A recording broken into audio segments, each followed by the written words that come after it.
सास का संदूक। आज गुप्ता निवास का माहौल बहुत गमगीन है क्योंकि आज कोयल और पीहू की सास विमला देवी की 13वीं है।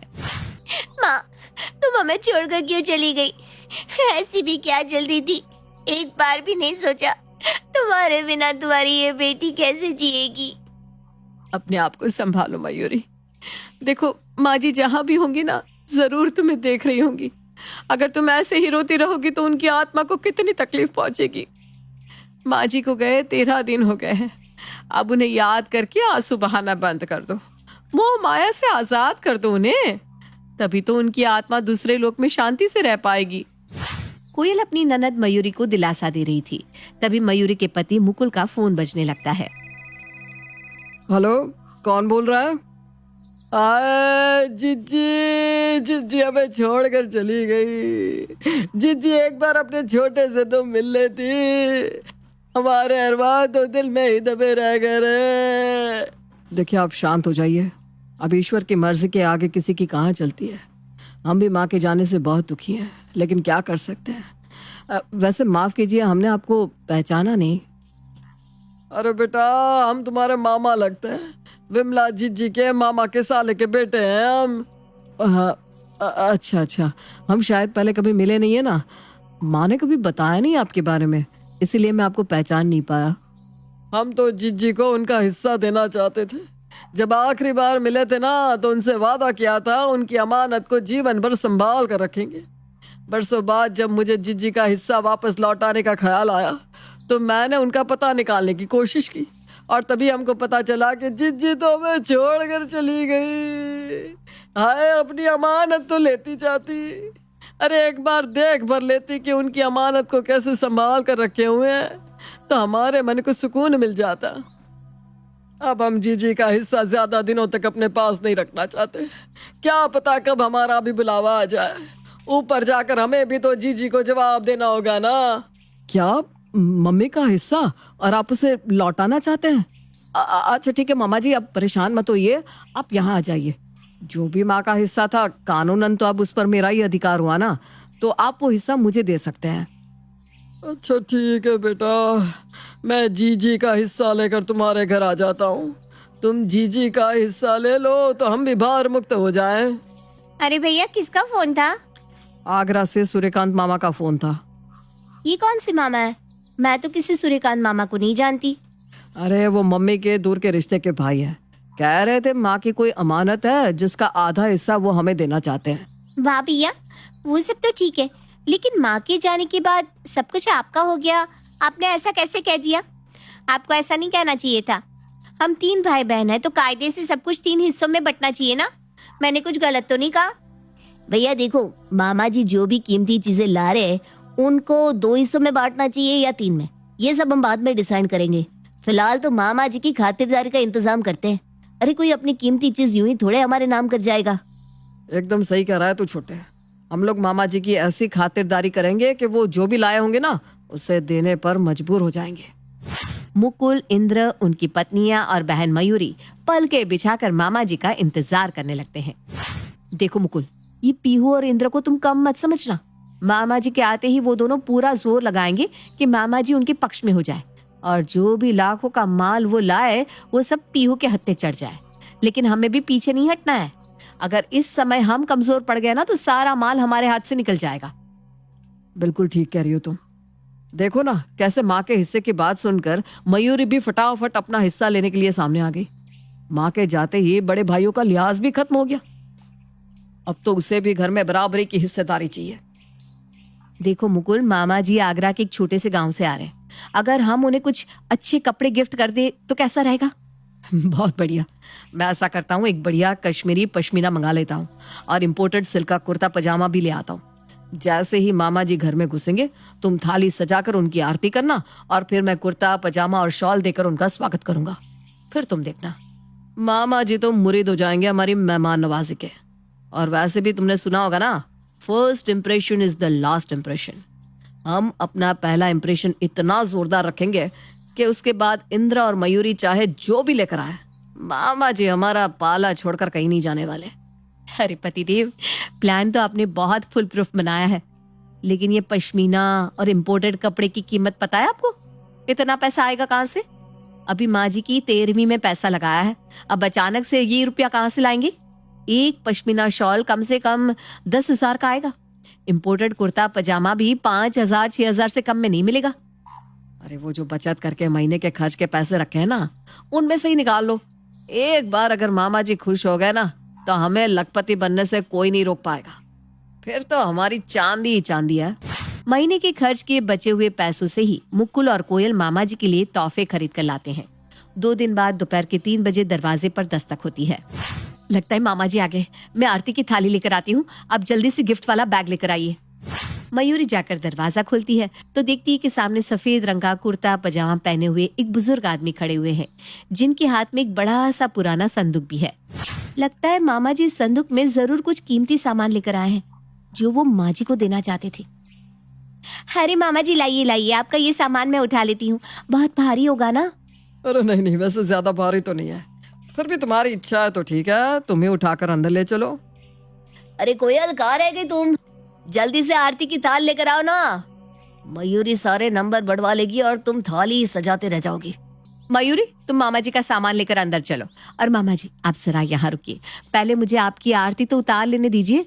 आखिर पहली बार आप हमारे घर आ रहे हैं। अरे बेटा आरती, ये सब की क्या जरूरत थी भाई, बड़े संस्कारी बच्चे हैं जी जी के, मानना पड़ेगा। कूट कूट के संस्कार भरे हैं जी जी ने बच्चों में। दिल खुश हो गया तुम सबको देखकर।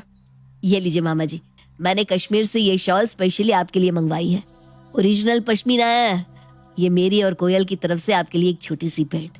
और ये ना सिल्क का कुर्ता पजामा है, आपको जरूर पसंद आएगा। अरे बेटा, इतना सब कुछ लाने की क्या जरूरत थी भाई, हम तो बिल्कुल निशब्द हो गए तुम लोगों के प्यार के आगे। क्या बोले कुछ समझ में ही नहीं आ रहा। जीते रहो, खुश रहो, आबाद रहो, खूब फूलो फलो। मामा जी अपने जोरदार स्वागत से बहुत खुश थे। खुशी खुशी वो जाकर सोफे पर बैठ जाते हैं और कुछ ही देर में छोटी बहू पीहू तरह तरह के नाश्ते लाकर टेबल पर सजा देती है। मामा जी देखिए, मैंने आपके लिए क्या क्या बनाया है।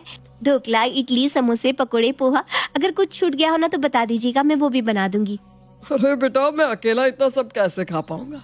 तुमने तो पहले ही 2-3 दिन का नाश्ता एक साथ बना दिया। देखो, अब और कुछ बनाने की जरूरत नहीं है, तुम बस यहाँ कर बैठो और हमारे साथ नाश्ता करो। अरे मामा जी, अभी तो बस नाश्ता बना है, अभी तो खाने में आपके लिए बहुत अच्छे अच्छे व्यंजन बन रहे हैं। अरे बेटा, इतना परेशान होने की क्या जरूरत थी, हम तो कुछ भी खा लेते हैं, हमारे लिए इतना परेशान होने की जरूरत नहीं है। देखो तो दोनों भैया कैसे मामा जी को मस्का लगाने में लगे हुए हैं। अरे इन दोनों ने तो ऐसे मामा जी का स्वागत किया है जैसे मामा जी सारी दौलत इन्हीं के ऊपर लुटा कर जाने वाले हैं। कोई बात नहीं भैया, आज की बाजी तो आप दोनों जीत गए, लेकिन कल मैं बताऊंगी कि मयूरी क्या चीज है। अगले दिन। अरे मामा जी कहाँ हैं आप? जल्दी देखिए मैं आपके लिए क्या लेकर आई हूँ। अरे बेटा, अब तुम क्या लेकर आ गई? देखिए मामा जी, ठंडी का मौसम है और आपकी चप्पल पहने रहते हैं, आपको सर्दी लग गई तो ये लीजिए, मैं आपके लिए बढ़िया जूते लेकर आई हूँ। इन जूते में आपके पाँव हमेशा गर्म रहेंगे और आपको ठंड भी नहीं लगेगी। अरे वाह वाह वाह बेटा, बहुत सुंदर जूते हैं, बहुत बढ़िया, बहुत बहुत धन्यवाद तुम्हारा। अरे मामा जी, इसमें धन्यवाद जैसी कौन सी बात है? आप हमारी माँ का हिस्सा देने के लिए यहाँ आए हैं, ऐसे में हमारा भी तो आपके प्रति कुछ फर्ज बनता है या नहीं? अच्छा, अब तुम इतना कह रही हो तो लाओ, ये जूते हमें दे दो, हम पहन लेते हैं। सच्ची हमें बहुत पसंद आए जूते, बहुत सुंदर है बेटा। अच्छा बेटा, हमें यहाँ आए 2 दिन हो गए, हम सोच रहे हैं कल की गाड़ी से वापस लौट जाए। अरे मामा जी, अभी तो बस 2 ही दिन हुए हैं, ऐसे हम आपको नहीं जाने देंगे। अरे हमें भी थोड़ी आपकी खातिरदारी का मौका दीजिए, आप कौन सा रोज रोज यहाँ आने वाले हैं? अरे बेटा, तुम लोगों का प्यार देखकर जाने का मन तो मेरा भी नहीं कर रहा, लेकिन मेरा छोटा बेटा है ना, उसके पास कोई नौकरी नहीं है, बस उसी की चिंता में दिमाग बड़ा परेशान रहता है। सोच रहा हूँ जाकर अपने किसी पुराने मित्र से उसकी नौकरी के लिए सिफारिश कर दूं। बस एक बार उसको कहीं नौकरी मिल जाए तो मेरी सारी चिंता दूर हो जाए। अरे मामा जी, बस इतनी सी बात, आपका बेटा तो मेरा भाई हुआ ना, और मेरे होते हुए मेरा भाई बेरोजगार रहे, ऐसा कैसे हो सकता है? आप चिंता मत करिए, मैं उसकी नौकरी अपनी कंपनी में लगवा दूंगा, आप बस उसका बायोडेटा मंगवा लीजिए। अरे बेटा, आज के युग में जब भाई भाई का नहीं रहा, तुम मेरी इतनी मदद कर रहे हो। कल युग के राम हो बेटा तुम, भगवान तुम्हें खूब तरक्की दे। आप ये समझ लीजिए मामा जी कि हम ये सब आपके लिए नहीं, अपने फायदे के लिए कर रहे हैं। क्या मतलब बेटा, मैं समझा नहीं। अब मेरा मतलब है, आपकी बेटी की नौकरी का काम तो हम करा देंगे, लेकिन उसके बदले में आपको भी हमारे यहाँ पूरे 1 महीने रुकना पड़ेगा। बोलिए मंजूर मामा जी, ना मत कहिएगा। अरे बेटा, मंजूर मंजूर, बिल्कुल मंजूर। अब तो जब तक तुम लोग खुद मुझे बस अड्डे तक छोड़कर नहीं आते ना, मैं यहाँ से हिलने वाला नहीं हूँ। भैया खुद को बहुत चालाक समझते हैं। अरे मामा जी की बेटे की नौकरी लगवाकर उन्हें लग रहा है कि उन्होंने मामा जी को अपनी मुट्ठी में कर लिया, लेकिन मैंने भी कच्ची गोलियां नहीं खेली। भैया ने 1 महीने के लिए मामा जी को यहाँ पर रोका है ना, ठीक है, मैं भी 1 महीने तक ऑफिस नहीं जाऊंगा। 24 घंटे मामा जी की ऐसी सेवा करूंगा कि माँ का हिस्सा तो क्या, मामा जी अपनी जमीन भी मेरे नाम कर जाएंगे। अगले ही दिन से इंद्र ऑफिस जाना बंद कर देता है और घर में रहकर मामा जी की सेवा करने लगता है। मामा जी, आपके घुटनों में दर्द रहता होगा ना? हाँ बेटा, उम्र बढ़ने के साथ साथ ये दिक्कतें तो आती ही है। लाइए मामा जी, मैं आपके पैरों की मालिश कर देता हूँ, आपके पैरों का दर्द एकदम छूमंतर हो जाएगा। इंद्र अब दिन में 2 बार मामा जी की गुनगुने तेल से मालिश करता, उनको वॉक पर ले जाता और उनके खाने पीने का भी बहुत ध्यान रखता। मामा जी भी इंद्र की तारीफ करते हुए थक नहीं रहे थे। अरे ये क्या कर रहे हैं आप? 15 दिन हो गए आपको ऑफिस से छुट्टी लेकर घर पर बैठे हुए हैं, और भूल गए क्या, आपके बॉस ने अल्टीमेटम दिया है, अगर आपने 2 दिन के अंदर ऑफिस ज्वाइन नहीं किया तो आपको नौकरी से बाहर निकाल देंगे। अरे करना क्या चाह रहे हैं आप? क्यों अपने पैरों पर कुल्हाड़ी मार रहे हो? अरे जाने दो ना, नौकरी जाती है तो जाए। मामा जी ये जो बक्से में भरकर लाखों का माल लाया है ना, इससे मैं जाने नहीं दूंगा।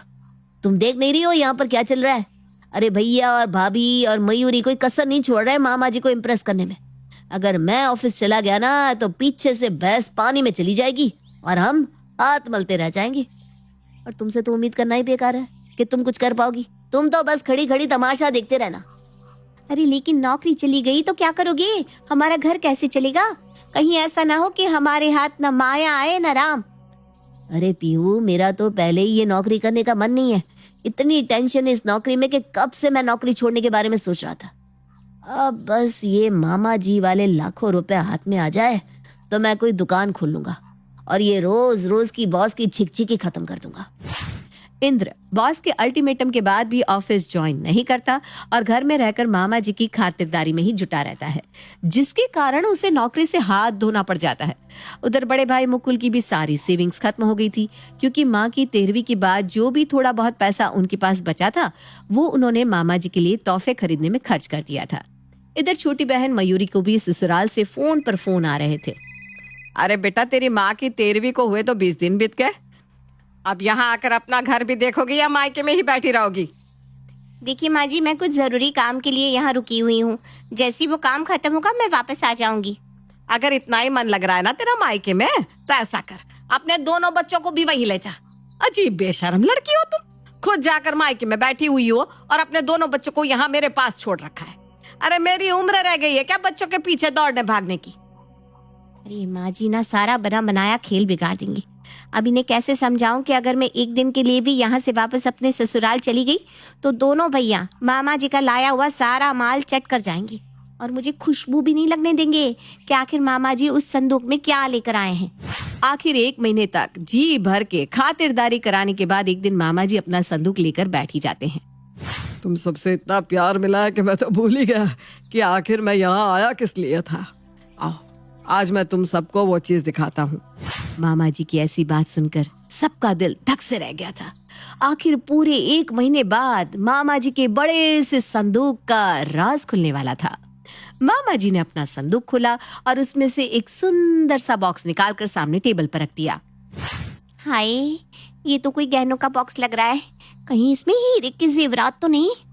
मेरे पिताजी बहुत प्यार से लेकर आए थे और कहा था इसे मैं और दीदी आपस में आधा आधा बांट लें। मैंने अपना हिस्सा अपने पास रख लिया है और पिताजी की बात का मान रखने के लिए ही मैं ये बॉक्स तुम लोगों को देने के लिए यहाँ आया हूँ। देखो बेटा, इसमें पूरे 16 है। अब तुम में से कोई एक इसे रखना चाहे या तीनों आपस में बांट लो, मुझे उससे कोई आपत्ति नहीं। ये लो तुम्हारी अमानत। अच्छा बेटा, मैं चलता हूँ। गांव में तुम्हारी मामी परेशान हो रही होगी, लेकिन तुम सबका प्यार देखकर मैं वादा करता हूँ कि जल्द ही फिर से मिलने आऊंगा। मामा जी डब्बा मुकुल को थमाकर वहां से चले गए थे। देखो भैया, मामा जी डब्बा तुम्हें थमाकर बेशक चले गए, लेकिन मैं पहले ही बता रहा हूँ, मामा जी की खातिरदारी करने में हमने भी कोई कमी नहीं छोड़ी, इसलिए डब्बे में जो भी है उसके बराबर बराबर हिस्से होंगे। अरे लेकिन मामा जी ने तो कहा है इसमें 16 है, तो 16 को हम 3 हिस्सों में कैसे बांटेंगे? ठीक है, 5-5 तीनों ले लेंगे और जो एक बचेगा ना उसको बेचकर जो पैसा मिलेगा वो तीनों आपस में बांट लेंगे। ठीक है मंजूर? तीनों भाई बहनों की सहमति के बाद आखिरकार मुकुल वो बक्सा खोलता है और खोलते ही तीनों की आंखें हैरानी से फटी रह जाती है। अरे ये तो कंचे हैं। हाँ, वो भी पूरे 16। अरे ये कंचे लौटाने के लिए मामा जी इतनी दूर से यहाँ आए थे और इस चवन्नी के कंचों के लिए हम लोगों ने हजारों रुपए उड़ा दिए। अब इस बात का जवाब तो मामा जी ही देंगे। मैं अभी उन्हें फोन करती हूँ। मामा जी, हमने आपका बॉक्स खोलकर देखा, उसके अंदर तो 16 कंचे निकले। हाँ हाँ बेटा, बिल्कुल ठीक कहा तुमने। और वही कंचे लौटाने के लिए तो मैं आया था। बचपन में ना मैं और जीजी गांव में इन्हीं कंचों से खेला करते थे और हर बार जीजी वो कंचे मेरे पास रखवा कर चली जाती थी कि अगली बार जब आएंगे तो हम फिर से उन्हीं कंचों से खेलेंगे। जीजी के इंतजार में आज तक मैंने वो कंचे संभाल के रखे हुए थे और उनकी वही अमानत लौटाने के लिए मैं तुम्हारे घर आया था। मामा जी का जवाब सुनकर पांचों अपना सर पकड़कर जमीन पर बैठ जाते हैं। हाँ, आखिर कहते भी क्या, कुछ भी कहने लायक बचे ही कहाँ थे बेचारे। तो दोस्तों, कैसा लगा आपको संदूक का रहस्य? कमेंट में हमें जरूर बताइएगा।